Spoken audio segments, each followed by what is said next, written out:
Selanjutnya pada diagram 2, 3 hakim konstitusi, hakim A, hakim B, dan hakim C, sama dengan diagram 1, menyepadankan semua jabatan yang dipilih atau elected official, termasuk pemilihan kepala daerah dengan batas minimum 40 tahun.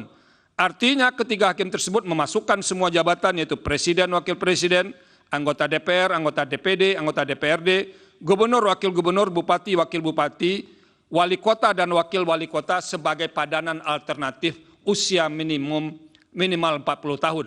Sementara hakim D dan hakim E memilih jabatan yang sangat terbatas, yaitu hanya jabatan gubernur saja. Sama halnya seperti diagram 1, hakim yang berada dalam gerbong mengabulkan sebagian tersebut, titik temu atau arsiran dalam mengabulkan sebagian di antara mereka berlima juga hanya berada pada jabatan gubernur. Merujuk penjelasan di atas, pilihan jabatan publik berupa elected official termasuk pemilihan kepala daerah, kelimanya berada pada titik singgung atau titik arsir jabatan gubernur. Oleh karena itu, seharusnya amar putusan 5 hakim konstitusi yang berada dalam gerbong mengabulkan sebagian adalah jabatan gubernur. Dengan pilihan amar memaknai pasal 169 huruf Q Undang-Undang 7 2017 menjadi persyaratan menjadi calon presiden dan wakil presiden lelaki berusia paling rendah 40 tahun atau sedang menduduki jabatan yang dipilih melalui pemilu termasuk pemilihan kepala seharusnya bertolak atau tidak tertolak atau tidak terterima oleh makna mengabulkan sebagian dari hakim D dan hakim E.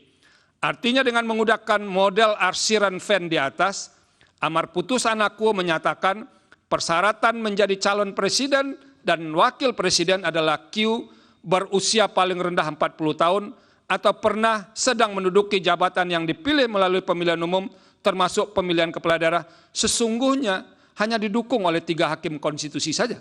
Oleh karenanya, amar putusan aku seharusnya hanya menyangkau jabatan gubernur saja sebagaimana menjadi titik temu di antara kelima hakim konstitusi tersebut.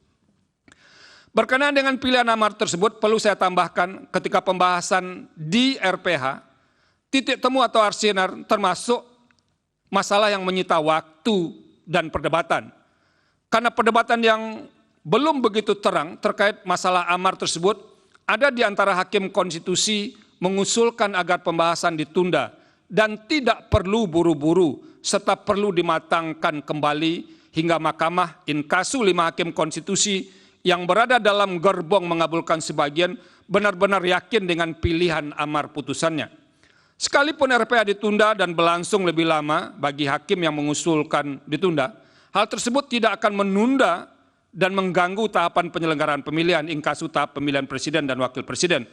Namun demikian, di antara sebagian hakim yang tergabung dalam gerbong mengabulkan sebagian tersebut, seperti tengah berpacu dengan tahap pemilihan umum presiden dan wakil presiden, sehingga yang bersangkutan terus menorong dan terkesan terlalu bernafsu untuk cepat-cepat memutus perkara aku.